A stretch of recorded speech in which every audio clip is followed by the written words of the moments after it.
తెలుగు రాష్ట్రాల ప్రజల దశాబ్దాల కళ నెరవేరబోతోంది. అమరావతి హైదరాబాద్ మధ్య త్వరలోనే బుల్లెట్ ట్రైన్ ప్రాజెక్టు ప్రారంభం కాబోతుందని కేంద్ర మంత్రి అశ్విని వైష్ణవ్ కీలక ప్రకటన చేశారు. ఈ ప్రాజెక్టు అందుబాటులోకి వస్తే కేవలం 70 నిమిషాల్లోనే అమరావతి నుంచి హైదరాబాద్కు చేరుకోవచ్చని ఆయన వెల్లడించారు. అంతేకాకుండా అమరావతి నుంచి చెన్నైకి కేవలం 112 నిమిషాల్లోనే వెళ్లేలా ప్రణాళికలు సిద్ధం చేస్తున్నామన్నారు. అభివృద్ధి సంక్షేమం విషయంలో దక్షిణాది రాష్ట్రాలకు ఎన్డీఏ ప్రభుత్వం పూర్తి న్యాయం చేస్తుందని ఆయన హామీ ఇచ్చారు.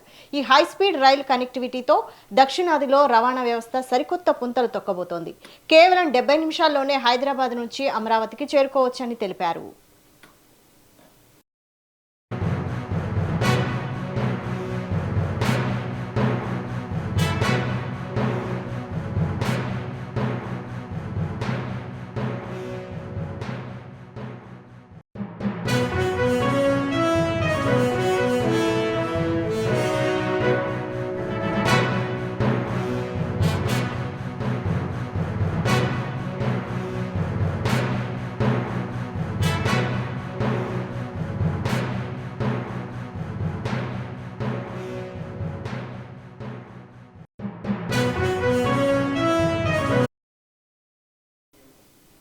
తెలుగు రాష్ట్రాల ప్రజల దశాబ్దాల కళ నెరవేరబోతోంది.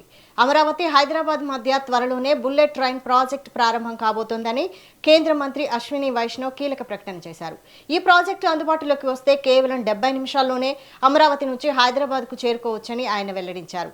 అంతేకాకుండా అమరావతి నుంచి చెన్నైకి కేవలం 112 నిమిషాల్లోనే వెళ్లేలా ప్రణాళికలు సిద్ధం చేస్తున్నామన్నారు. అభివృద్ధి సంక్షేమం విషయంలో దక్షిణాది రాష్ట్రాలకు ఎన్డీఏ ప్రభుత్వం పూర్తి న్యాయం చేస్తుందని హామీ ఇచ్చారు. ఈ హై స్పీడ్ రైలు కనెక్టివిటీతో దక్షిణాదిలో రవాణా వ్యవస్థ సరికొత్త పుంతలు తొక్కబోతోంది.